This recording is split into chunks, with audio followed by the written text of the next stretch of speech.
C'est une séquence d'une ampleur exceptionnelle, sans précédent depuis la Seconde Guerre mondiale. Dans la nuit, un événement majeur est venu bouleverser l'équilibre géopolitique du continent américain. Les relations déjà tendues entre les États-Unis et le Venezuela ont franchi un seuil critique avec une opération militaire spectaculaire menée par Washington. Au cœur de cette opération, une image qui a fait le tour du monde et marqué durablement les esprits. Le président vénézuélien Nicolás Maduro apparaît humilié, vêtu d'un simple jogging, menotté, un casque anti-bruit sur les oreilles et les yeux bandés. Il se trouve à bord d'un navire de guerre américain. Une photographie choc, devenue en quelques heures le symbole visuel de cette nuit historique. Pour comprendre comment cette situation s'est produite, il faut revenir au tout début des événements. Tout commence aux alentours de 3 heures du matin à Caracas. Alors que la ville dort, encore, les premières frappes américaines s'abattent sur la capitale vénézuélienne et ses environs immédiats. Les habitants sont pris de court, surpris par la soudaineté et la violence de l'intervention.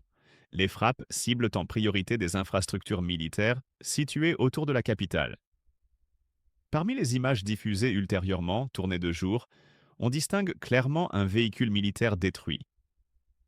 Il s'agit d'un lance-missile, élément clé de la défense antiaérienne du pays, neutralisé dès les premières minutes de l'opération. Ces frappes visent manifestement à affaiblir rapidement les capacités de réponse du Venezuela. Une demi-heure plus tard, vers 3h30, de premiers hélicoptères sont repérés dans le ciel de Caracas. Selon toute vraisemblance, ils appartiennent aux forces américaines. À ce moment précis, ni la population ni même les observateurs ne comprennent encore l'objectif réel de l'opération. Personne n'imagine alors que la cible principale n'est pas une installation militaire, mais le président vénézuélien lui-même, Nicolás Maduro. Pendant que l'opération se poursuit, la télévision d'État vénézuélienne interrompt ses programmes habituels pour diffuser un communiqué officiel du gouvernement.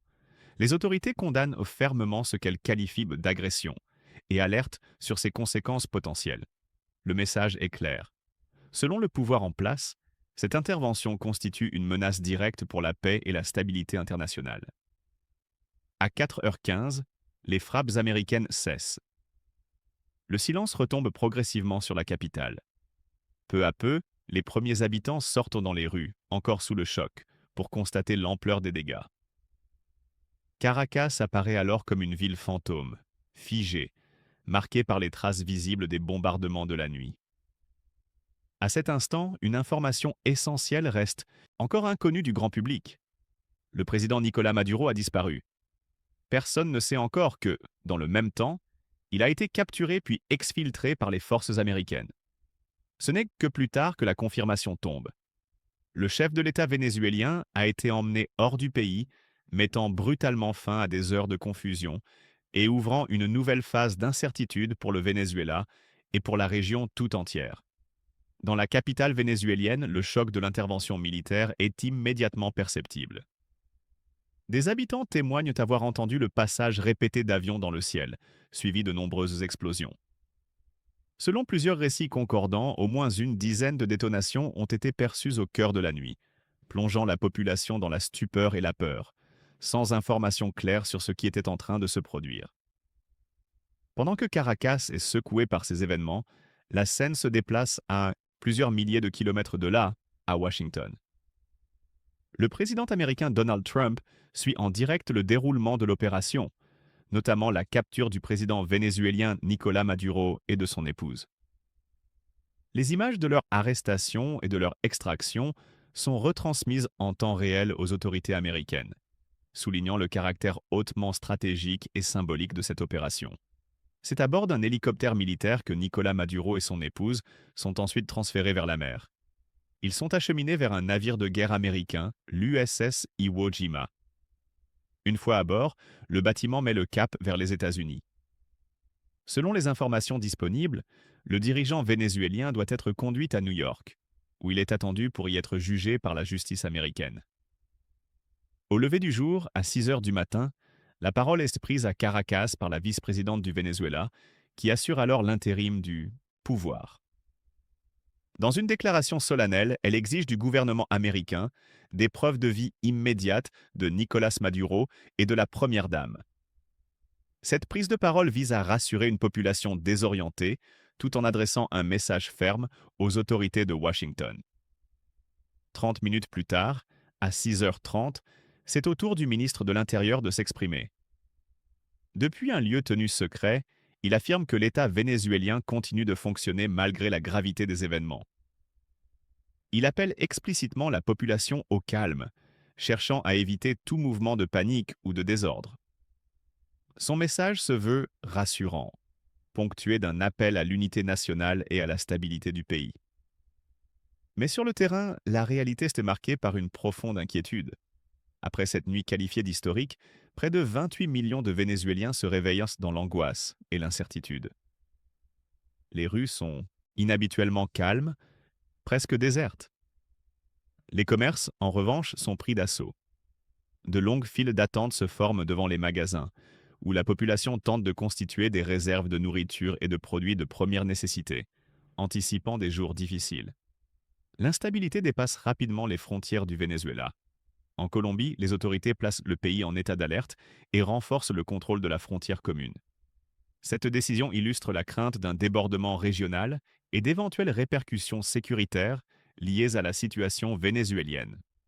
Pendant ce temps, à Washington, les précisions continuent d'affluer sur le sort réservé à Nicolás Maduro. Selon les médias américains, le dirigeant vénézuélien se trouve toujours à bord d'un navire de guerre américain, quelque part dans les Caraïbes. Il doit d'abord être transféré vers la base militaire de Guantanamo, située au sud de Cuba, avant d'embarquer à bord d'un avion spécialement affrété. Ce vol, escorté par le FBI, doit le conduire jusqu'à New York. Une fois sur le sol américain, Nicolás Maduro s'exposerait à une peine extrêmement lourde. Les observateurs établissent déjà un parallèle avec un précédent historique. L'arrestation du dirigeant panaméen Manuel Noriega en 1989. À l'époque, celui-ci avait été capturé par les forces américaines, puis condamné à une peine de 40 ans de prison. Cette comparaison donne la mesure des risques judiciaires encourus par l'ancien président vénézuélien. Sur place, au Venezuela, les réactions restent mesurées mais lourdes de sens. Peu de personnes osent s'aventurer dans les rues quelques heures seulement après les attaques. L'essentiel de l'activité se concentre autour des commerces, où les habitants s'organisent pour faire face à l'incertitude. La population se prépare, dans le silence et la tension, aux conséquences d'un événement qui pourrait durablement transformer l'avenir politique du pays. Dans les rues de Caracas, la situation du quotidien reflète immédiatement l'ampleur de la crise. De nombreux commerces ont baissé le rideau. Les artères habituellement animées sont presque désertes. Certains habitants expliquent faire des courses alimentaires par précaution, conscients que l'évolution de la situation économique est désormais totalement incertaine après les événements survenus dans la capitale. L'inquiétude domine, alimentée par l'absence de visibilité sur les heures et les jours à venir. Une question centrale s'impose alors.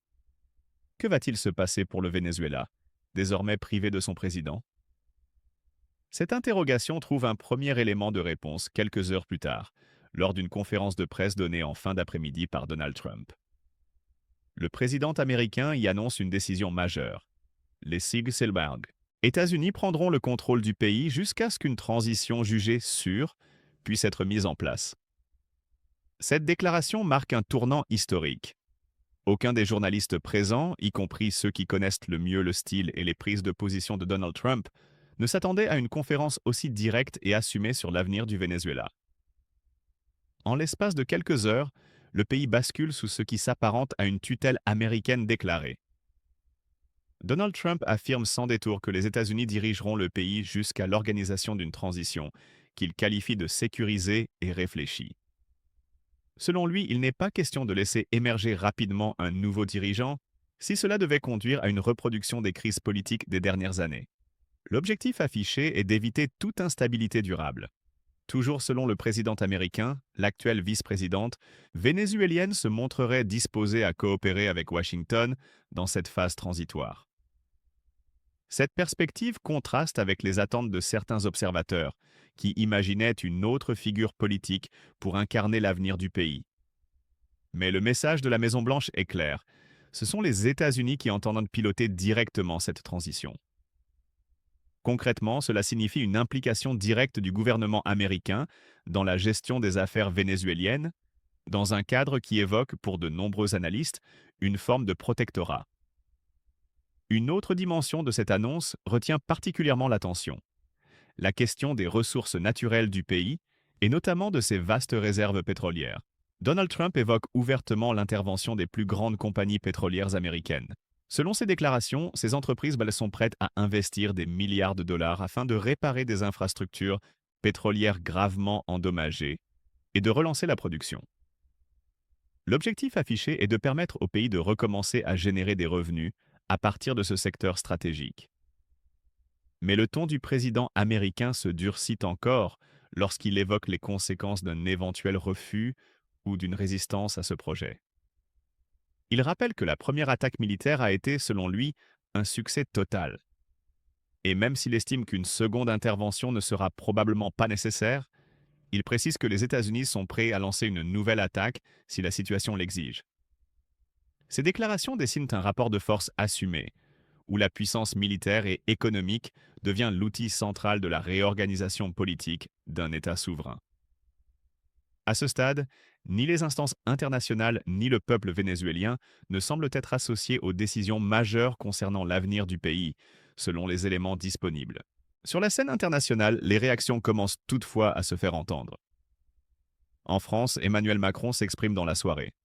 Le président de la République déclare que le peuple vénézuélien est désormais débarrassé de la dictature de Nicolás Maduro et qu'il ne peut que s'en réjouir. Une déclaration faite après un entretien avec Donald Trump, qui souligne l'alignement diplomatique entre Paris et Washington sur cette séquence. Ainsi, en l'espace de quelques heures, le Venezuela est entré dans une nouvelle ère, marquée par une absence de souveraineté politique immédiate, une présence américaine assumée et une profonde incertitude pour sa population. Une situation inédite dont les conséquences, à court et moyen terme, restent encore largement inconnues.